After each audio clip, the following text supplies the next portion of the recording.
Persib Bandung harus puas bermain imbang 0-0 saat menghadapi Bali United dalam lanjutan Liga 1 Indonesia. Ini merupakan laga debut bagi Boyan Hodak bersama Persib Bandung. Sebelum lebih jauh, aku nggak pernah bosan-bosannya untuk ingatkan teman-teman, ketika teman-teman tonton video ini, sekalian tekan tombol like-nya. Usai laga Persib Bandung menghadapi Bali United, Instagram aku @tommy_deski jebol. Jebol kenapa? Karena di laga ini Boyan Hodak bersama Persib Bandung melakukan ataupun menerapkan offside trap seperti apa yang kita bahas sebelum laga Persib Bandung menghadapi Bali United ini. Sehingga ketika Boyan Hodak mengaplikasikan offside trap di laga saat menghadapi Bali United, banyak akhirnya pecinta Persib Bandung, pecinta sepak bola Indonesia mencocokologikan dengan analisa yang sudah kita bahas beberapa waktu yang lalu. Nah, contoh apa yang disampaikan. Wah, ini mirip seperti apa yang disampaikan oleh Bang Tommy di video beberapa hari yang lalu. Dan sebenarnya ini bukan aku merasa sok tahu, sok hebat. Kalau kita bicara di bidang video analis, performance analis, apapun lah itu istilahnya teman-teman, itu merupakan suatu hal yang wajar untuk diketahui. Dan ini pun menjadi tanda tanya besar sih bagi aku ya teman-teman secara pribadi. Mengapa Bali United tidak bisa memanfaatkan situasi dari set piece yang dilakukan oleh Boyan Hodak bersama Persib Bandung yang dilatih oleh Boyan Hodak? Analoginya, harusnya jika situasi seperti tadi dari Bali United sudah mengamati cara trap yang dilakukan oleh Bali United, salah satunya teman-teman ya, untuk ini mengantisipasi akan menjadi pelajaran untuk tim-tim Liga 1 Indonesia ke depannya saat menghadapi Persib Bandung. Kenapa? Tentu sudah terbaca. Ini bukan bicara membongkar taktik, membocorkan taktik. Tujuannya teman-teman, kalau kita bicara di sepak bola Eropa, semakin banyak diskursus taktik, filosofi, itu membuat pelatih pun akan terus berkembang. Melakukan improvisasi taktiknya. Jadi nggak akan itu menerus.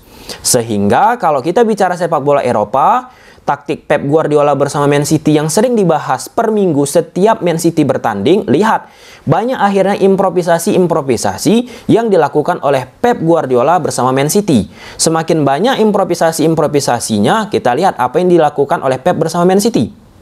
Ada yang gagal pastinya, disebut-sebut overthinking, tetapi banyak kesuksesan yang didapat oleh Pep Guardiola bersama Man City. Nah, dari awal video ini pesan yang ingin aku sampaikan, yuk kita munculkan nih diskursus tentang taktikal, bukan hanya kita bicara Persib Bandung, tetapi tim-tim apapun lah itu, sehingga semakin banyak nih knowledge yang kita ketahui tentang permainan sepak bola. Oke, apakah aku kaget dengan apa yang dilakukan oleh Boyan Hodak di laga ini saat menghadapi Bali United yang cenderung bermain direct.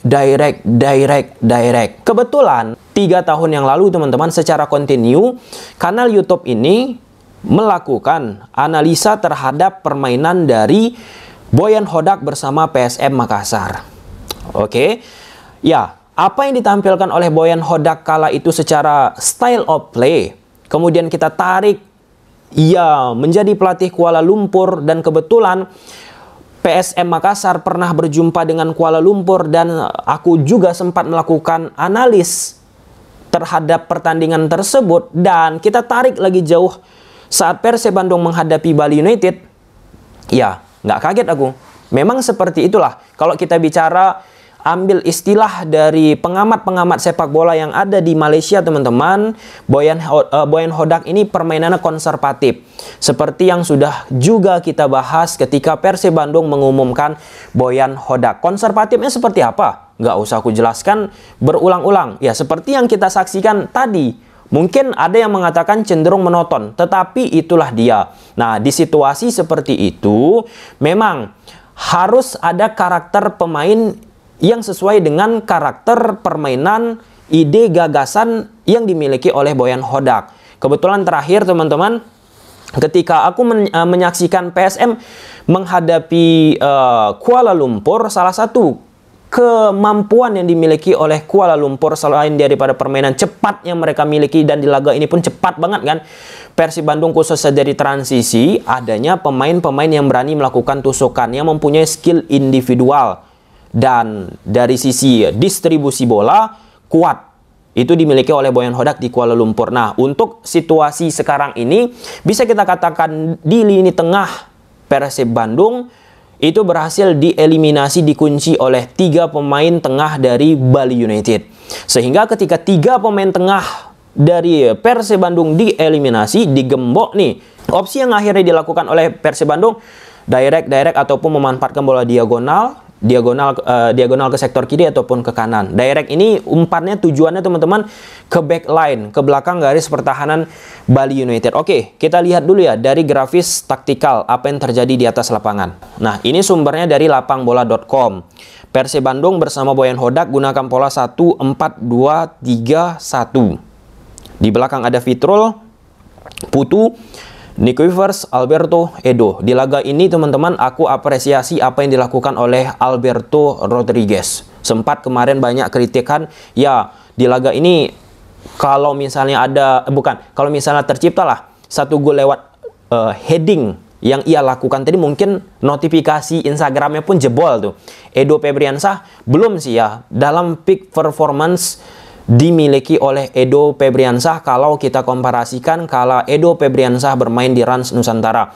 Di tengah ada Klok, Deddy Kusnandar, kemudian di belakang David da Silva ada Ezra Walian, di sektor kiri ada Beckham, Ciro di sektor kanan. Sedangkan di lini depan tentunya nomor 19 David da Silva. Bali United bersama Coach Teko gunakan pola 1-4-3-3. Adilsan penjaga gawang, Elias, Dolah, Kadek, Ricky Fajrin, Nopri Setiawan. Di tengah ada Rashid, Eberbesa, Sidik. Di depan ada Jefferson, Rahmat wing kanan, Frifat wing kiri. Nah, tadi kan sudah aku sebutkan lini tengah dari Persib Bandung berhasil diturunkan lah ya intensitas keberbahayaannya. Seperti apa? Karena di sini situasi 3 lawan 3, teman-teman. Klok yang coba misalnya Persib Bandung membangun serangan pasti akan ditutup ataupun dijaga oleh Eberbesa, Deddy Kusnandar, Sidik Saimema, kemudian Ezra Walian, Rashid. Oke, 3 lawan 3 di sektor tengah. Bukan hanya Persib Bandung, tetapi Bali United juga. Kalau kita lihat peran Eberbesa nggak kelihatan. Sidik pun nggak kelihatan banget. Rashid pun yang kurang terlalu dalam. Kalau misalnya secara personal bagi aku untuk turun dia menjemput bola, membentuk Salida Lavolviana, sehingga bisa menciptakan superioritas saat mendistribusikan bola, menyebabkan peran dari Rashid ini nggak begitu menonjol. Nah, akhirnya peran Rashid kan sering seperti ini. Untuk membantu 2 pemain ini, posisinya lebih dekat lah ya. Jarang dia membentuk Salida Lavolviana di belakang. Itu istilahnya teman-teman ya. Kalau di dunia sepak bola itu salah satu kunci untuk bisa mudah mendistribusikan bola. Bagaimana kita bisa menciptakan superioritas, unggul orang. Ini kan kalau misalnya Rashid turun ke bawah kan 3 versus 2. Nah, akibat Rashid bermain di posisi ini, Ezra berhasil sebagai cover shadow, menutup pergerakan dari Rashid untuk pemain-pemain Bali United tidak mampu memberikan passing ke sektor Rashid sebagai penjembatan antara lini belakang, tengah sampai dengan depan. Misalnya Rashid bergerak sini, Ezra pun menutup. Sehingga Dolah nggak bisa nih memberikan bola ke Rashid. Akhirnya bola ke Nopri ataupun beri lagi ke Kadek, Ricky. Nah, ketika dari sektor sayap kiri ataupun kanan mentok, long pass dilakukan oleh Bali United. Dan dengan kecepatan Rahmat ataupun Privat di sektor kiri plus Jefferson nggak bisa kan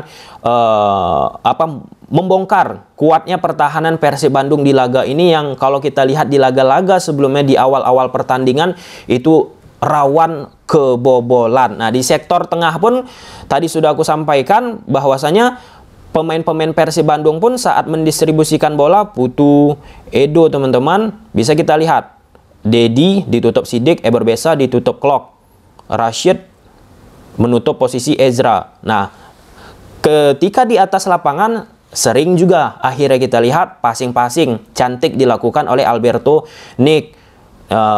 Sebaliknya terus-menerus umpan-umpan progresi lewat Nick pun untuk bisa melewati pressing 3 pemain tengah dari Bali lewat long pass nggak prima. Bahkan di babak kedua menjadi highlight 2 kali ya. Umpan yang diberikan oleh Nick nggak proper. Nah, untuk Alberto, passing-passing progresifnya not bad lah ya.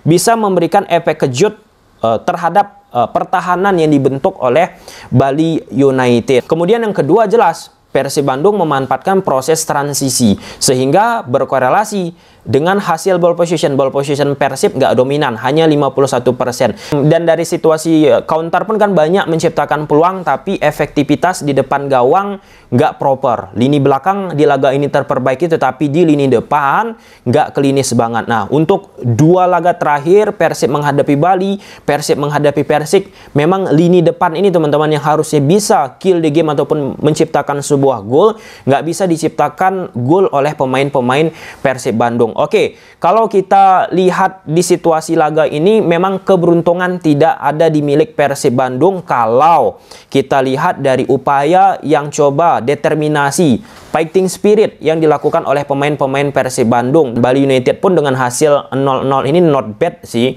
meskipun banyak hal yang harus diperbaiki juga. Oke, mungkin sampai sini dulu aja teman-teman videonya. Semoga teman-teman suka. Bye.